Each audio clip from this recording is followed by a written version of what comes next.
Então, gente, eu quero conversar com você que em 1 Tessalonicenses 5,18, vamos estar orando. Cadê o tangedor? 1 Tessalonicenses 5,18. Esse lugar está cheio da glória de Deus, irmão. Meu irmão, como é bom estar na casa do Pai. Cheio da glória, adoração. Aleluia. Esse último louvor agora, como é que você falou aqui agora? A minha vida Ele governa. É isso? A minha vida Ele governa. Amém? É uma verdade isso para você? Amém. Então você vai ver se realmente isso é verdadeiro através dessa mensagem. Quem é que te governa? Quem é que governa seus sentimentos? Quem é que governa as suas emoções? Quem é que governa as suas vontades? É o seu eu ou é Cristo? Amém? Vamos lá. 1 Tessalonicenses 5,18. Vamos ler, vamos estar orando em nome de Jesus. Hoje é dia de Santa Ceia, momento de sentar à mesa com o Pai. Em tudo dai graças. Vamos botar na corrida fiel, para a gente falar a mesma língua aí. Não? Fala uma coisa, que eu só lê outra. Em tudo dai graças, porque esta... Vamos ler comigo? Vamos lá, dá uma força aí. Em tudo dai graças, porque esta é a vontade de Deus em Cristo Jesus para conosco. Aleluia! Feche teus olhos, querido, em nome de Jesus. Pai, em nome de Jesus nós oramos, te louvamos, Senhor, por esse tempo de comunhão, de adoração e por este culto, onde estamos aqui para cultuar a Ti, entregar o nosso melhor. Mas nesse momento nós queremos ouvir a Tua voz, nós queremos liberar da Tua unção, da Tua palavra, os remas de Deus, a palavra que haja vida em nós. Pai, então ministra o nosso coração, abre o nosso entendimento espiritual, os nossos ouvidos, para que possamos ser sensíveis àquilo que o Senhor deseja ministrar e falar conosco. E que nessa noite nós possamos dar uma resposta a essa mensagem, interagindo com o Senhor, para que possamos acessar os céus e viver o melhor de Deus em nossos dias, Senhor. Abra a nossa visão, nos dá um coração ensinável e receptivo à boa semente da Tua palavra. E assim nós oramos e profetizamos. E quantos crê, diga glória a Deus. Aleluia. Olha para o seu irmão, você está animado, meu irmão? Fabrício, isso é só o começo. Nunca pare de crescer. Pronto, grava aí agora, irmão.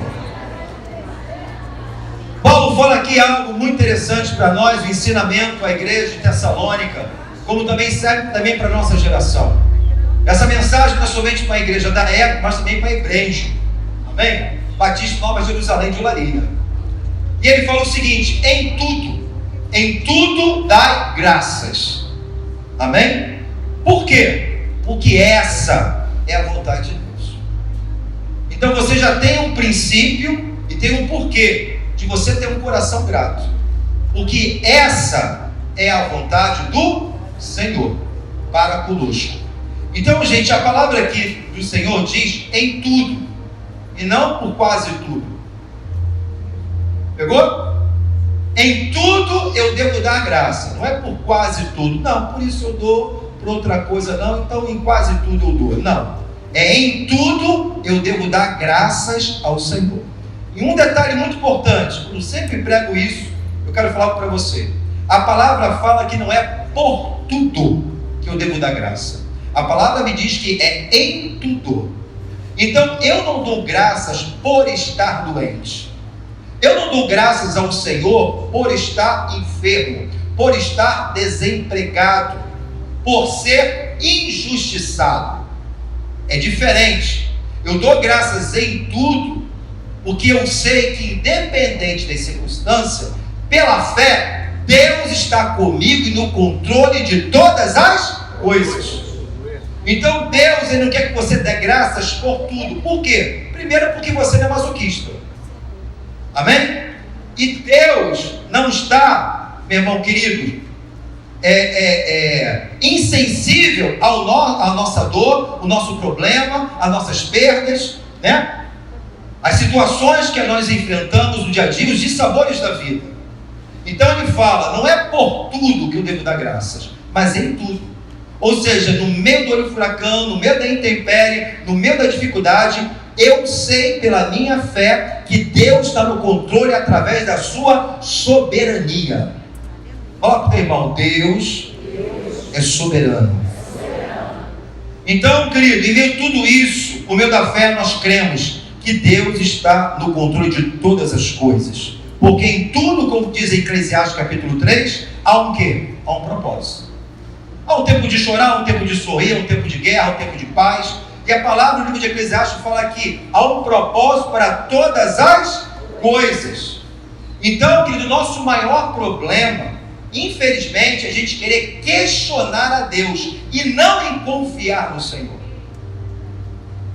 Nós entramos em crise porque no tempo das dificuldades, no tempo que nós passamos por situações que são desagradáveis aos nossos olhos, nós nos sentimos decepcionados, frustrados e muitas vezes entramos nesse lugar para questionar o Senhor. Fala para o seu irmão, sai desse lugar.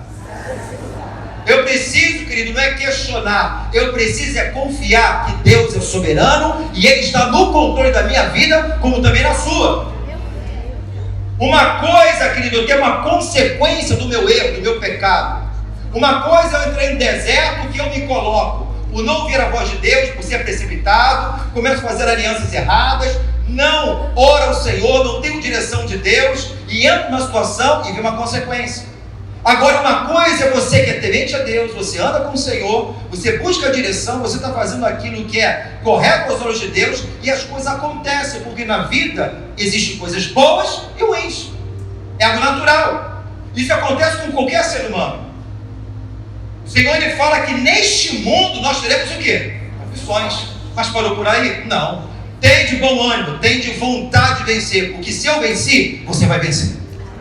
Então eu entendo que eu tenho uma aliança com Ele, a minha vida Ele governa, Ele está no controle.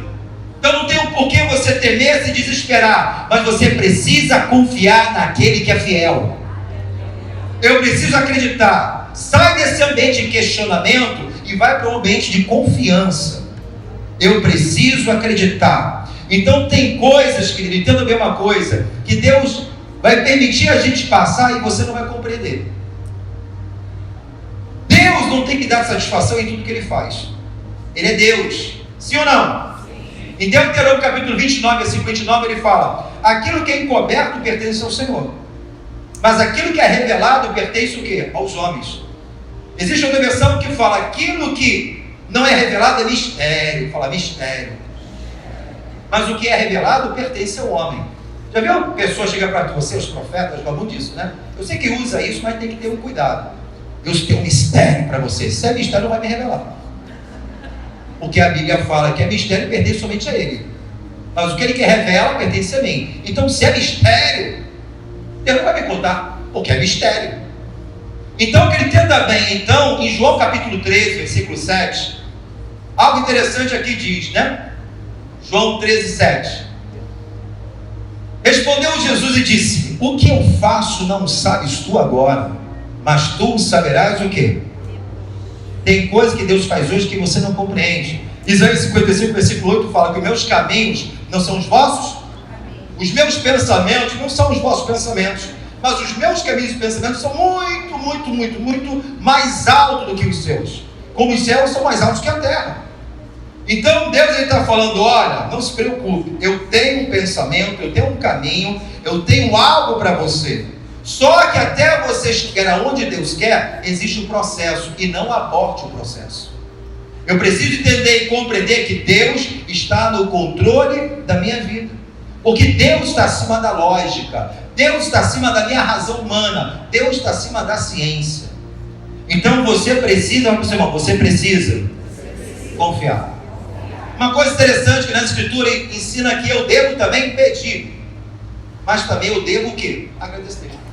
Quando nós olhamos para o Evangelho de Mateus capítulo 7, versículos 7 a 8, Mateus capítulo 7, versículos 7 a 8 diz: pedi e dar-se-vos, buscar e encontrareis, batei e abrir-se-vos, porque aquele que pede recebe, o que busca encontra, o que bate abre-se-lhe. É claro, se isso é de acordo com a soberania e a vontade do Senhor. Eu quero isso, mas Deus fala: não é bom para você, não vou te dar. Deus, Ele sabe dar o melhor para os seus. Eu preciso confiar na soberania de como também na sua sabedoria. Então, a Bíblia me ensina que eu devo pedir, pastor, viu aquele crente, pastor, eu não peço nada, eu só quero agradecer. Você está sendo orgulhoso. Não, pastor, estou sendo humilde. Porque eu não quero, eu não peço nada, eu só agradeço. Se você não pede, você está dizendo para Deus que você é autoconfiante. Eu peço a Deus todo dia, me guarda meu caminho, me livra do mal, porque eu sou dependente do Senhor. Senhor, me abençoa. E quando você ora, você declara que você é totalmente dependente de Deus. Mas as pessoas compreendem de uma forma inversa. Quando você não pede, você está se colocando como orgulhoso. Eu auto-independência, eu faço o que eu quero, eu dou o meu jeito, eu levanto sem falar com Deus, eu não faço meu devocional, eu não peço direção. Ou seja, você está confiando na força do seu braço. Mas quando você começa todo dia pela manhã, Senhor, eu não sei como vai ser meu dia, mas o Senhor pode abençoá-lo. Coloque as pessoas no meu caminho, traga a provisão que eu preciso para vencer nesse dia, me use poderosamente para abençoar alguém da minha casa, minha família, no meu trabalho, porque eu sou um servo teu, eu sou um instrumento em tuas mãos, eu sou um discípulo de Cristo. Eu preciso viver nessa dependência. Então a Bíblia me ensina que eu devo pedir, mas em 1 Tessalonicenses 5,18 ela me ensina que eu devo agradecer. Ter um coração que é grato ao Senhor. Por quê? Em tudo há um propósito. Romanos capítulo 8, Paulo fala algo legal, eu quero agora na nova tradução da linguagem de hoje. Romanos capítulo 8, 28, fala uma coisa muito interessante. Pega isso aqui. Pois sabemos que todas as coisas, fala para o demônio, é todas. Não é uma ou outra. Fala assim, é todas.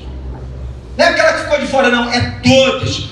Todas as coisas, na NTLH diz, trabalham juntos para o bem daqueles que amam daqueles que ele chamou de acordo com o seu plano. Fala para o seu irmão, você tem uma aliança com Deus. Confie, descanse. Você não está sozinho, você não é abandonado, você não é órfão. Você é filho, você é dentro da promessa. Então ele fala aqui, ó, todas as coisas trabalham o quê? Todas as coisas. Essa coisa boa aqui trabalha para mim. Mas essa coisa aqui chata que aconteceu, também Deus pega e trabalha tudo junto para cooperar para o meu bem. Pegou isso? Eu aprendi uma dinâmica. Na verdade, Bill Johnson ele falou sobre essa passagem, Romanos 8, eu achei muito legal. Quantos aqui viram o Masterchef? Eu já assisti esse. Eu gosto, né? De vez em quando uma comida gostosa. Aí eu olho para a comida lá, quando eu olho para mim, meu irmão, desanima. Geralmente a gente faz isso na hora da janta no almoço, pegando televisão comigo. Os caras comendo aquelas coisas gostosas. Quando eu olho meu prato, meu irmão. Não, mas minha esposa, não, porque ela não está em casa. Eu só como isso quando ela está em casa. Mas quando ela está em casa é só coisa boa, gente. Minha irmã, nem Masterchef tem jeito. Aí o que acontece, gente? Pega aqui comigo, Masterchef. Uau! Eu estou vendo um dia o programa e o que acontece? Aí os júris, aqueles que estão coordenando ali aquele evento ali, aquela coisa de competição, eles botam os caras para fazer um desafio, sim ou não? Aí tem um dia lá que eles pegaram uns ingredientes, minha mão, pegaram coisa boa e pegaram coisa que não tem nada a ver. E falou assim, ó, cada um pega, se vira cada um. Então os caras pegam, mas os caras são os master, estão estudando para ser. São os mestres na arte da culinária. Aí o cara pega, meu irmão, uma coisa, aí tu espera assim, cara, não vai sair nada aí. Eu fico olhando, aí tu fica curioso, né? O que pode sair dessa combinação? Negócio até coisa boa, mas uma coisa que não tem nada a ver, não combina nada com a outra. Parece que aquilo ali está tudo contrário. Aí os caras pegam e botam lá o relógio, o tempo, o cara pega a panela e faz e bota aqui o negócio que é bom, aí bota aquilo, é muito ruim. Meu irmão, aí o cara apresenta aquele prato exótico, maravilhoso. E detalhe, tem que estar o quê? Saboroso. Aí você fala, mas como é que o cara conseguiu alcançar isso? Sabe por quê? Existe um mestre. Eu quero dizer que existe um mestre na sua vida que se chama Jesus Cristo. Até aquilo que parece que dá errado, no final vai dar certo, porque ele é poderoso naquilo que ele está fazendo. Tua mente não compreende, tua mente não alcança, mas o resultado, como disse Billy Graham, olha meu querido, ele fala o seguinte, Billy Graham fala uma frase legal, eu li todo esse livro, eu li a última página, meu irmão, fica tranquilo, porque o final vai dar tudo certo. Aleluia! Vai dar tudo certo. Então, queridos, a gente tem que confiar. Como é que pode aquela situação, aí te compara trazendo para o natural? Meu irmão, talvez você foi injustiçado. Talvez a situação aconteceu que deixou você triste, abatido. Deus está falando, eu pego tudo isso e coopero para o seu crescimento. Aquilo que tu não entende hoje, você vai compreender amanhã. Porque meus caminhos não são os vossos caminhos, meus pensamentos não são os vossos pensamentos, são mais altos, mais excelentes. O problema é que a nossa mente é limitada e a gente não consegue enxergar o amanhã. A gente só enxerga hoje, a gente decepciona, a gente se frustra, fica triste, desanimado, desapontado. Fala para o seu irmão, você precisa ser grato. O grato, fala comigo, gente, ele confia na soberania.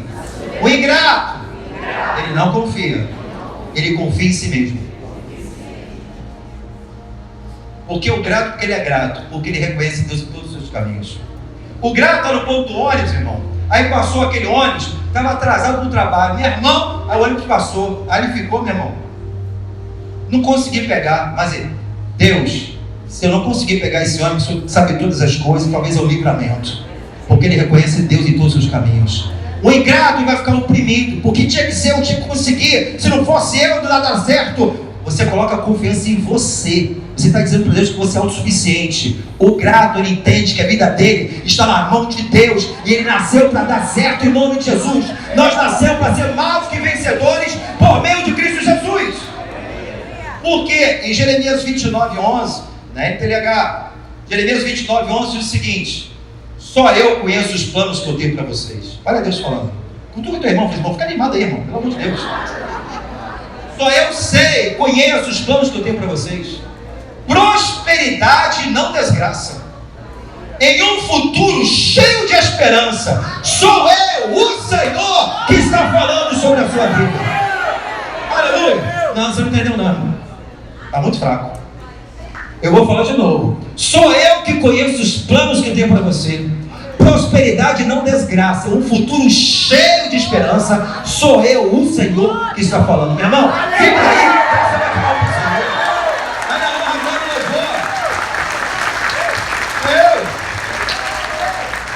Tristeza caindo por terra agora. O medo também, a insegurança também. Deus tem algo melhor para cada um de nós. Então, grato, querido, ele reconhece Deus em todos os seus caminhos. Ele confia na soberania de Deus. Ele confia. Deixa eu pegar, grava essa frase que eu quero botar para você aqui agora. Quanto mais você tem a consciência da soberania, quanto mais você é grato por reconhecer a soberania, e cada vez você vai ser consciente que a sua vida está na mão de Deus, mais paz você vai andar, mais seguro você vai ficar, mais equilibrado emocionalmente você vai estar, porque a sua vida está guardada na mão do Senhor. Agora, ingrato, ele acha que ele está no controle, e por isso que se frustra, por isso que decepciona. Não deu certo, não era para dar, irmão, porque todas as coisas cooperam para o bem daqueles que amam a Deus, até aquilo que deu errado cooperou para o teu bem. Às vezes é livramento. Não deu, era aquilo que eu queria. Deus está te livrando. Agradeço, Senhor. Eu não sei do dia da manhã, mas Deus está me guardando. Amém? Não deu certo aqui, porque Deus tem algo melhor para você lá na frente. Deus não tem um bom para os seus filhos, Deus tem o melhor. Isaías diz: se quiseres ouvir, comereis o melhor dessa terra. Pergunto para o irmão: você quer ou não? É condição. Então fala para ele: confie em Deus. Então, quando as coisas dão errado, para o ingrato, ele fica descontente, inseguro, descrente, frustrado. E o ingrato, ele acaba caindo no laço chamado da murmuração. Fala: eita Deus. Murmuração. Números 14. Vamos ler lá o 11 primeiro. Pano de fundo dessa história, no Números 13. Os espias foram espionar a terra, permitido pelo Senhor. Eles voltaram com o relatório. Josué e Caleb vibrando: vamos subir animosamente, vamos conquistar se Deus falou. E o grande parte, os 10 espias incrédulos, começaram a questionar a Deus: espera aí, essa terra tem gigantes, essa terra tem problema, é habitada, né? Como é que nós vamos vencer? Nós não somos preparados em guerra. começaram a questionar aquilo que Deus disse. Não confiaram na soberania. Em Números capítulo 14, esse povo começa a lamentar, murmurar, se rebelar contra Moisés e Arão. Na verdade não era contra Moisés e Arão, era contra o próprio Deus. Esses homens somente representavam a figura de Deus. Em Números capítulo 14, 11, o Senhor Deus disse a Moisés: até quando esse povo vai me rejeitar? Essa qual é? Você dá para entregar? Bota agora a corrigida fiel. Disse o Senhor a Moisés: até quando me provocará esse povo? Até quando não crerá em mim, apesar de todos os sinais que fiz no meio dele? Deus tirou o povo do Egito, Deus alimentou com maná, Deus, meu querido, fez água brotar da rocha, Deus fez N coisa. Mas agora, a partir de quando tinha um problema, e Deus ele começa a colocar diante do povo. Então ele diz: até quando provocará este povo? Até quando não crerá em mim, apesar de todos os sinais que fiz no meio dele? Deus fez maravilha, meu irmão. Por 10 vezes esse povo provocaram a Deus. Está na palavra. Deus abençoava, Deus fazia acontecer sinais e maravilhas, mas quando tinha um problema, o povo se frustrava. Olha, se rebelava contra Deus. Vamos voltar agora para o Egito. Moisés nos tirou de lá. Vamos perecer aqui no deserto. Então entenda bem uma coisa, querido.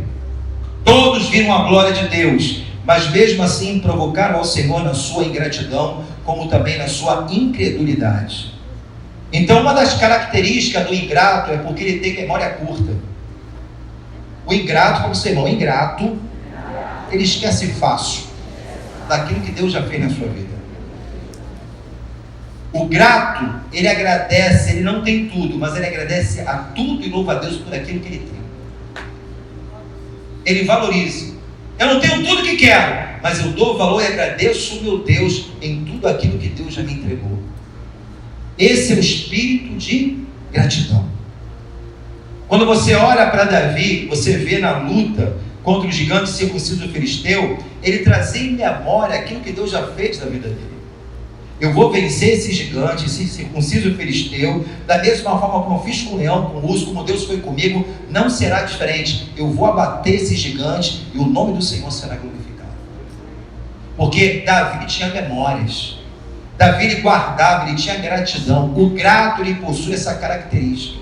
As pessoas ingratas, ela pode receber muita coisa de Deus, mas nunca ela é satisfeita, ela só vive descontente. Ela só valoriza aquilo que ela não tem e não aquilo que ela já possui. Quando estão pegando, diga glória a Deus. Então, ingrato, fala para o irmão, ingrato não tem memória.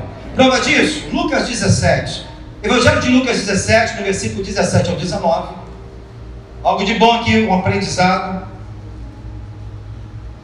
Fala para o seu irmão, tenha registro de memória. Lucas 17, 17 diz: respondeu Jesus, disse: não foram os 10 limpos? E onde estão os 9? Não houve quem voltasse para dar glória a Deus, senão este estrangeiro? E disse-lhe: levanta-te e vai, a tua fé te salvou. Então aqui a palavra fala, Jesus passa por uma aldeia de leprosos, e ele libera a cura sobre os 10. Meu irmão, a lepra é uma das piores doenças da época. As pessoas eram arrancadas das suas casas, elas perdiam a comunhão com suas famílias, com seus filhos, com a sua esposa.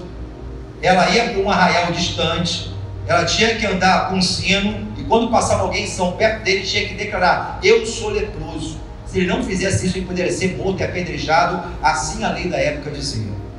Então era uma pessoa que não tinha somente uma enfermidade, mas uma perda moral, problema no sentimento. Imagine você arrancar da sua família que você tanto ama, que talvez você nunca mais viesse a vê-los. Esses homens estavam nesse quadro. Jesus foi lá e curou os 10 de uma forma milagrosa, mas a palavra fala que somente um voltou para agradecer. Pegou isso? Se isso aqui for base de uma realidade nossa, somente 10% das pessoas, às vezes em nosso meio, são gratas ao Senhor. As pessoas esquecem muito fácil, e por isso que às vezes vão para o mundo, para o pecado, porque exatamente não tem um espírito de gratidão por aquilo que Deus já fez na sua vida. Tem muitas pessoas que vivem com sentimentos como Deus estivesse devendo alguma coisa. Tem pessoas que às vezes utilizam o ministério ou fazem alguma coisa com Deus como fosse um método de troca. Ah, mas eu fiz isso para Deus e está acontecendo isso na minha vida. Meu irmão, não te deve nada, meu irmão. Cristo morreu naquela cruz por amor a cada um de nós, nos salvou, nos redimiu, nos deu vida eterna, nos deu uma nova paternidade, nos chama agora como filho e hoje estamos debaixo de promessas de Deus. O que vem para a nossa vida é lucro, mas Deus não me deve nem te deve nada. E esse homem voltou esse leproso, por quê? Quando você está com a ferida, está lá doendo, está machucando. A gente pede ajuda, pede cura, pede o irmão para orar, pede a Deus para operar, porque quando tocar lá perto, a gente corre para Deus. Mas às vezes, quando acontece o milagre, a gente esquece daquele que operou o milagre. Ou seja, aquele homem, mesmo com a sua pele limpa e curada, ele reconheceu que houve um favor de Cristo sobre a sua vida. E o grato, fala para o seu irmão, o grato, ele recebe mais. Enquanto a ingratidão cerra os céus, os gratos faz o céu se abrir sobre a sua vida. Porque esse homem não somente recebeu a cura, mas ele disse, a tua fé te salvou. Além da cura, ele recebeu a salvação e a eternidade da sua alma. Quantos estão pegando? Então é isso aí. Lucas 17 você acabou de ler. Então, querido, essa infelizmente é uma realidade de muitas pessoas. Certa vez eu trouxe aqui para vocês a história de 1 Reis, capítulo 21, que é a história de Acabe, aonde ele deseja tomar a vinha de Nabote. O cara era rei, Nabote era um simples, o grupo todo tinha uma pequena vinha ao lado do palácio de Acabe. Acabe colocou o olho, porque a ingratidão gera o quê? Cobiça. O quintal do vizinho, a grama, é mais verde que a minha. Eu valorizo aquilo que não tem, mas não dou valor àquilo que possuo. Acabe era rei, tinha tudo. Nabote, uma pequena ali vinha, ele cobiça e fala, me dá a tua vinha, eu te dou as propriedades que são melhores do que a sua vinha, mas eu quero a sua vinha. Ele falou, não posso não, nada contra o senhor, rei, porque isso aqui é uma herança, tem um valor de estimação para mim, eu não quero abrir mão, a questão não é dinheiro. O senhor é rei, o senhor tem tudo, mas eu quero ficar aqui no meu espaço, no meu terrenozinho, cuidando, cultivando aqui da minha plantação, e estou muito feliz assim, quero seguir minha vida dessa forma. Acabe ficou indignado. Aí entra a mulher dele endemoniada chamada Jezabel. Então ali não foi, a mulher, o demônio entrou ela que estava no demônio. A mulher era um capeta em pessoa. E ela falou, o que houve, Acabe? Seu semblante está triste? Quem está tristezinho ou Acabezinho? Ele fala, o que aconteceu? Não, porque Nabote não quer me vender a vinha, eu queria tanto aquela vinha. Não, vou dar um jeito nisso aí. Ela cria um falso testemunho daquele homem. Aquele homem é morto, mas por uma mentira. Somente para Acabe ter a vinha pequena de Nabote. Porque a ingratidão, você começa a cobiçar coisa que não é sua. Então, querido, a gente precisa tomar muito cuidado com essa ingratidão. Em Filipenses capítulo 4, versículo 11, 13, o apóstolo Paulo, esse grande homem de Deus, ele fala à igreja de Filipenses, diz o seguinte, não digo isto como por necessidade, porque aprendi, fala aprendi. Quando você aprende, significa que você está sendo maduro nessa área. Paulo está dizendo, não digo isto por necessidade, porque aprendi, sou maduro. E o que ele aprendeu? A contentar-me com o quê? Com o que tem. Sem estar abatido, sem também ter abundância. Em toda maneira, em todas as coisas estou instruído, tanto a ter fartura como a ter fome, tanto a ter abundância como padecer necessidade. Posso todas as coisas em Cristo, naquele que me fortalece. Paulo, queridão, em meio a dificuldade, perseguição, injustiça, cadeia, prisão, açoite, ele declarava, eu aprendi a me contentar. Quer uma receita boa para a ingratidão? Tenha contentamento. Seja feliz por aquilo que você já tem. Eu aprendi, me tornei uma pessoa madura. Eu cresci. Então, contentamento, gratidão, são pessoas maduras.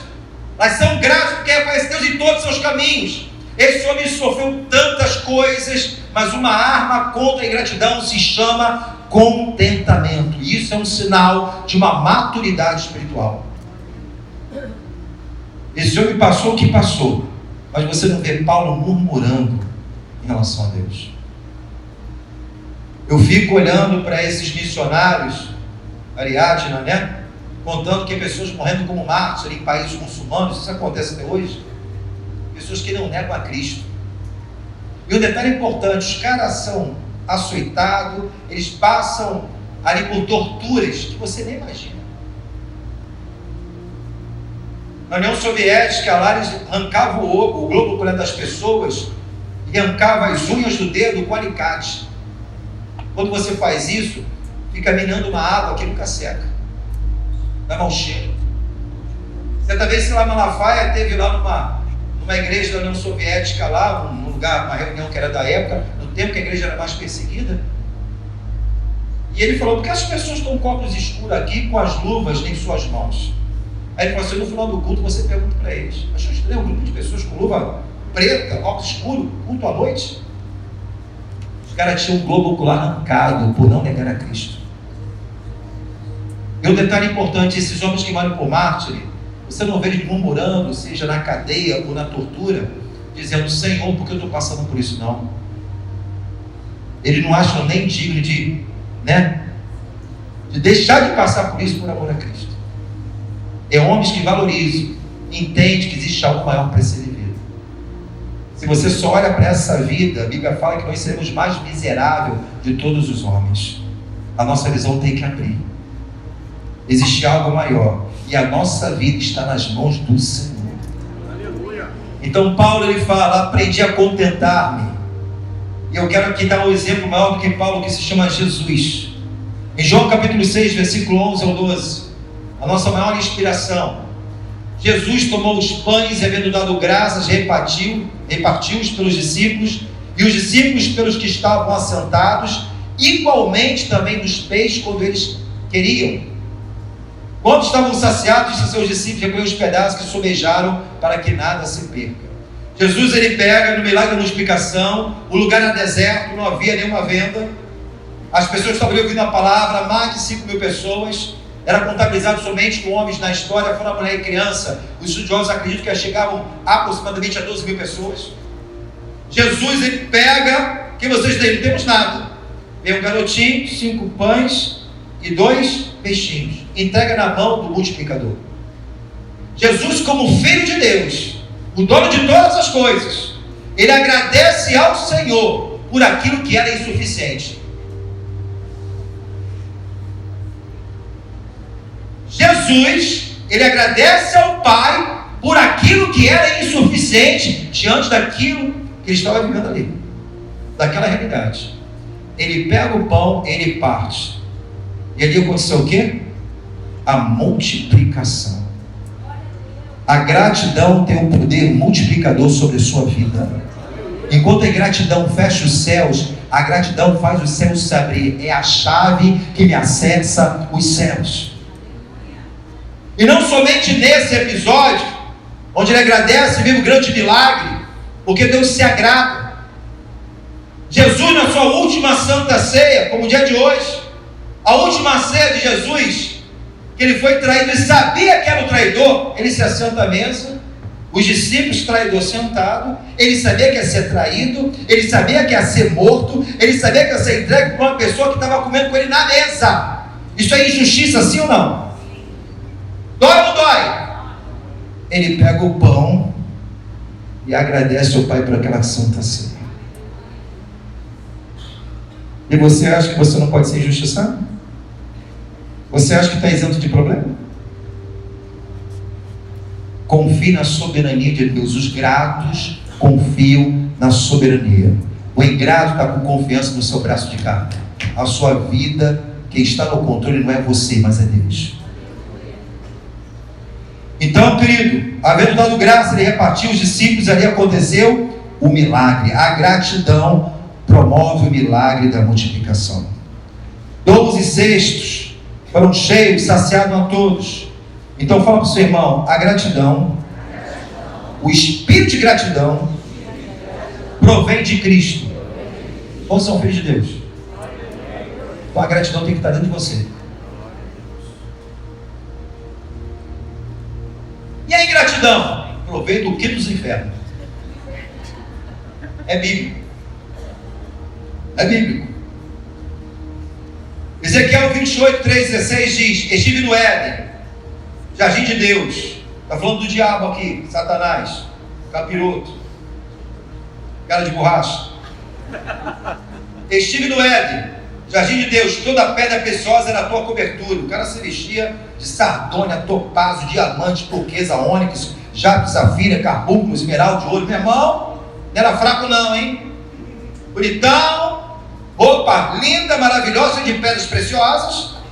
Em ti fazia os teus tambores, era adorador, era músico, líder do louvor. Teus pífaros, no dia em que foste criado, foram preparados. Tu eras o querubim ungido para cobrir, estabelecido no Monte Santo de Deus estava, no meio das pedras afogueadas andava. Perfeito eram teus caminhos, desde o dia em que foste criado, até que, fala com o teu irmão, até que achou iniquidade em ti.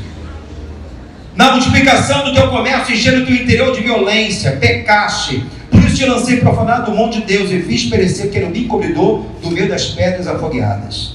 Isaías 14, versículo 12 e 14, são os dois textos que falam mais especificamente. Como caíste desde o céu, ó Lúcifer, filho da alva, como foste cortado por terra, tu que debilitavas as nações, tu dizia no teu coração: eu subirei ao céu, acima das estrelas de Deus, exaltarei o meu trono.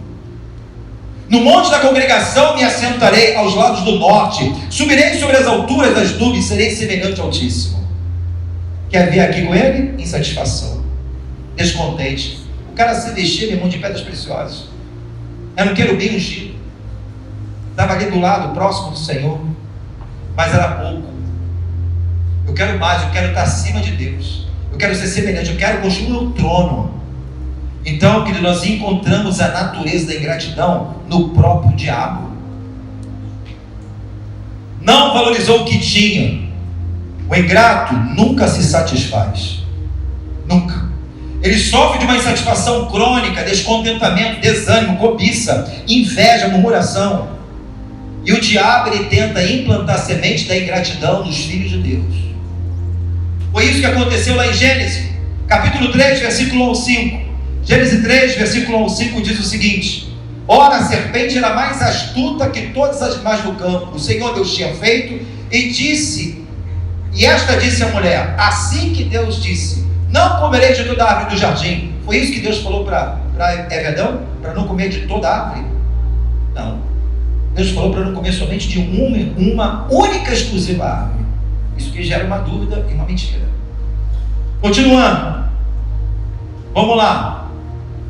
E assim Deus disse: não comereis. Então, do fruto que a mulher disse, e disse a mulher serpente: do fruto das árvores do jardim comeremos. Mas do fruto da árvore que está no meio do jardim, disse Deus: não comereis dele. Não é isso não, diabo. Eu posso comer tudo, mas aquela ali eu não posso tocar e nem comer. O dia que se eu tocar e comer, eu vou morrer. Sim ou não, gente? E ele disse: nem nele tocareis, para que não morrais. Então a serpente disse à mulher: certamente não morrereis, porque Deus sabe que no dia em que dele comerdes se abrirão os vossos olhos e sereis como Deus, sabendo o bem e o mal. Então o diabo plantou uma semente de ingratidão. Ela podia comer de todas as árvores, só que Deus fala: não coma, essa aqui vai levar você à morte, o distanciamento de mim, a maldição vai entrar sobre a terra, você vai deixar de ser mais semelhança. Então aquele negócio, a gente às vezes não dá o valor que a gente tem, mas quer cobiçar aquilo que nós não podemos. Então, querido, isso aqui é muito claro para nós. Por isso que Davi, no Salmo 40, versículo 5, um homem segundo o coração de Deus, ele fala uma coisa muito legal para a gente. Muitas são, Senhor meu Deus, as maravilhas que tens operado para conosco. Os teus pensamentos não se podem contar diante de ti. Se eu os quiser anunciar e deles falar, são mais do que se podem contar. Isso que é um coração grato. Deus, eu não tenho palavra para te agradecer, são tantas maravilhas que eu vejo na minha vida. Se eu tiver que mensurar ou falar, vai faltar palavra, eu vou me esquecer de muitas delas. Então, querido, nós precisamos entender. Abre em Salmo 100, versículo 4. A gratidão te leva à presença de Deus. O salmista diz aqui: entrai pelas portas dele com gratidão. De que maneira nós entramos na presença? Aquele que é grato tem acesso ao trono de Deus. Aquele que é grato, ele tem acesso à presença de Deus. Entrai pelas portas dele com gratidão, e em seus atos com louvor louvai-o e bendizer o seu nome. Pastor, aonde fica o ingrato? Do lado de fora. A gratidão te dá acesso a Deus. A gratidão te dá acesso à presença de Deus. Por isso que Davi, ele fala no Salmo 103, verso 1 ou 2, diz o seguinte: bendize a minha alma, ó Senhor, e tudo o que há em mim, bendiga o seu santo nome. Continua.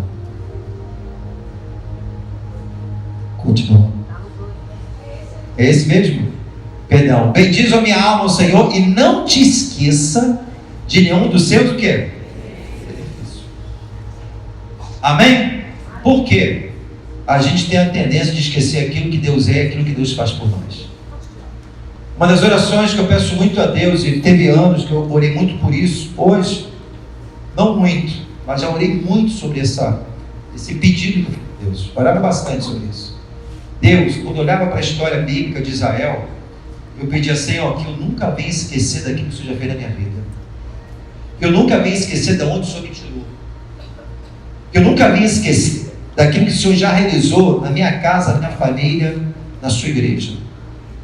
Traga em memória, Senhor, para que não venha pecar contra Ti. Foi exatamente o que Davi disse, Senhor, falando para a sua própria alma: bendize minha alma ao Senhor em todo o tempo. Em tudo que é em mim, venha bendizer o seu santo nome. Alma, não te esqueça, mente, minha psique, de nenhum dos benefícios que Deus já tem feito no nosso meio. E o grande problema do ingrato é esse: ele tem memória curta. Deus faz, acontece, mas nunca valoriza aquilo que Deus está fazendo sobre a sua vida. E a gente precisa ter esse coração com entendimento. O apóstolo Paulo, de 13 cartas que ele escreve no Novo Testamento, 11 delas, ele rende graças ao Senhor pelas suas manifestações. Homens gratos, homens que tinham acesso a Deus, homens que tinham intimidade com o Senhor, homens que viveram extraordinário no seu chamado, no seu propósito, porque homens reconheciam Deus em todos os seus caminhos. Por isso que posso todas as coisas naquele que me fortalece, porque nele eu estou seguro. Sim ou não? Então, querido, a ingratidão, fala para o seu irmão, ela contamina. A ingratidão, você dá legalidade ao diabo, porque é isso que ele quer implantar no seu coração, porque ela te afasta de Deus. Porque a murmuração é o louvor que o diabo gosta de ouvir, é o cântico preferido de Satanás. Quer agradar Satanás? Murmura, irmão. Vou ofertar aqui um louvor para o diabo, aí tu começa a murmurar. Quer agradar o coração dele? Meu irmão, murmura. Empresta a tua boca para o diabo. Ele vai aplaudir você, vai te amar, vai te abraçar. Então entenda bem uma coisa, que a ingratidão nos contamina, com tristeza, amargura, abatimento, cobiça. Isso é bom ou é ruim? Agora fala para o teu irmão, uma boa notícia: a gratidão te descontamina. Quando você entra na presença, a paz, você começa a receber. Aquela tristeza vai embora, porque você sabe que a sua vida está nas mãos do Senhor, porque você confia em Deus. Aquele abatimento, aquela amargura, aquela cobiça, aquela inveja, sabe por quê? No tempo da crise você mergulhou na graça de Deus. No tempo das adversidades, no tempo das intempéries, fala para o seu irmão, mergulhe na graça, que é o favor de Deus. Você não está sozinho, você não está abandonado, você não é um filho sem pai, você tem Deus na sua vida. Amém, querido? Então, a murmuração é o canto que o diabo gosta de ouvir. Os ingratos geralmente se encontram pessimistas, com seus queixumes, roubando a paz e o contentamento das pessoas. E é uma brecha onde Satanás tenta nos abater. Fala o seu irmão, não dê lugar ao diabo, mas seja grato.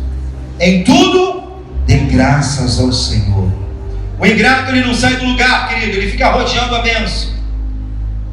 Que viemos a desenvolver um espírito de gratidão nessa noite, temos o hábito de sermos gratos, e você pode começar pela sua casa, pela sua família. Pastor, mas não está muito bem as coisas. Comece a agradecer a Deus, talvez está faltando isso para melhorar as coisas. Valorize o que você tem. Tem pessoas que é uma família, e talvez não tenha uma família, e você tem uma família. Pastor, eu tenho um problema aqui, é que eu não tenho. Agradeça a Deus pela sua vida. Comece agradecendo pelo aquilo que Deus já fez. Agradeça a Deus pelo seu casamento. Agradeça a Deus pelo seu filho. Agradeça a Deus por aquilo que Deus está fazendo em suas vidas. Eu preciso aprender e exercer o espírito de gratidão. Agradeça a vida dos seus amigos. Agradeça a vida dos seus irmãos. A gratidão, ela mantém a consciência de Deus em sua vida. Porque quando você é grato, você está entendendo, eu sei que Deus tem cuidado de mim. Por mais que estou passando uma dificuldade, mas eu sei que Deus, ele tem guardado a minha vida. Eu vi um testemunho também, eu ouvi falar um testemunho do Bill Johnson também, que ele perdeu a sua mulher para o câncer, né? E o seu pai também. É um ministério que ora por muitas vidas. Muitas pessoas são alcançadas em milagres extraordinários como câncer. Eles oram por pessoas que são curadas, e a mulher dele morreu de câncer. Vai entender. A gente não veio chamado para entender. A gente foi chamado para confiar e descansar naquilo que Deus tem para nós. Em tudo que é um. E certa vez ele enterrou a sua esposa, claro que estava com dor, com certeza. Acho que na mesma semana estava lá na igreja, adorando a Deus, cumprindo o ministério. Aí perguntaram a ele, falou o seguinte: como é que pode, senhor? Está triste? Assim. Como é que pode? O senhor está aí, já está adorando o Senhor, está no altar, está servindo a Deus. Ele falou uma palavra, irmão, que é tremenda. Ele disse o seguinte: essa é a única oportunidade que eu posso adorar esse tempo, onde dá dor, onde há tristeza, porque onde a gente vai, não vai ter mais dor, mais tristeza. Então é a última oportunidade que eu tenho para adorar a Deus nessa vida, onde sofremos aqui. Porque para o lugar onde nós vamos não tem mais tristeza, não tem mais dor nenhuma. Então é a única oportunidade que, independente da crise, você pode agradecer a Deus, porque para o lugar onde você vai, não vai ter mais injustiça, não vai ter mais tristeza, não vai ter mais dor. Em tudo, dai graças ao Senhor. Todas as coisas cooperam para o bem daqueles que amam o Senhor. Tem coisas que às vezes tem que sair do lugar para se acertar, para colocar a casa em ordem. Eu não entendo agora. O que eu faço hoje tu não sabes, mas amanhã tu saberás. Caramba, eu tive que passar por tudo aquilo. É um ajustamento, é um alinhamento. As coisas, Deus pega isso aqui, pega que eu vou embora, vou misturar, mas no final o mestre sabe o que está fazendo, e esse prato vai sair saboroso para a glória de Deus. A sua vida vai ter sabor. Então eu preciso confiar. Todas as coisas, aquilo que eu entendo, como também aquilo que eu não entendo, cooperam para o bem daqueles que amam o Senhor. Amém? Sim ou não? Sim. Então eu falo para o seu irmão, se alegre. Fica animado aí, irmão, em nome de Jesus. Eu vou te dar um motivo aqui para fechar essa mensagem aqui, para você ficar mais animado. Efésios 2, 11, 13. Efésios 2, 11, 13. Eu quero ler esse último versículo. Portanto, lembrai-vos de que noutro tempo era gentil na carne e chamado em circuncisão pelos que na carne se chamam circuncisão, feita pela mão dos homens. Que naquele tempo estava sem Cristo, fala assim, em outro tempo, estava sem Jesus, estava na treva, perdidão, estava preso em tantas coisas. É isso aí, olha. Lembra que naquele tempo você estava sem Jesus, separado da comunidade de Israel, estranho à aliança da promessa. Você não tinha aliança com Deus, não tinha nem promessa de Deus na sua vida, não tinha esperança e sem Deus no mundo. Aleluia, querido. Versículo 13. Mas agora em Cristo Jesus, vós que antes estava longe, já pelo sangue de Cristo chegaste perto. Agora você é filho, agora você tem paternidade, agora você está debaixo de promessa de Deus. A obra não acabou. Esse não é o ponto final da sua história, porque por meio dele nós somos mais do que vencedores. E se quisermos, comeremos o melhor dessa terra. Confie na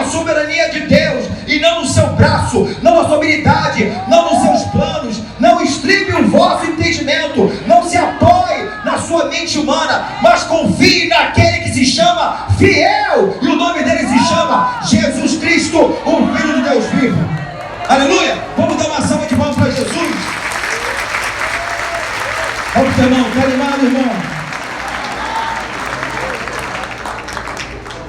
Hein? Quando você está sendo ingrato, você está apoderando as trevas na sua vida. Você tem que empoderar a unção e a vida de Cristo sobre você. Caramba, peraí, o diabo quer ser minha ingratidão, mas peraí, opa, não vou dar legalidade não. Ele quer me abater, ele quer promover inveja em mim, ele quer promover ciúme, cobiça. Poxa, irmão tem, o irmão cansou, eu não cansei ainda, eu acho que Deus me ama. Meu irmão, sai desse lugar. Posso todas as coisas naquele que me fortalece. Eu aprendi a contentar, e a minha vida está escondida nas mãos do Senhor. E agindo Deus, quem impedirá? Algum propósito acontecendo para me crescer, amadurecer, para Deus me levar em níveis maiores. Talvez é um livramento que Deus está me dando. Não. Eu vou confiar porque eu tenho uma aliança com Ele. E Ele tem cuidado de mim. Eu sou filho e sou herdeiro da promessa. E eu preciso confiar nele de todo o meu coração. Você pode colocar de pé em nome de Jesus?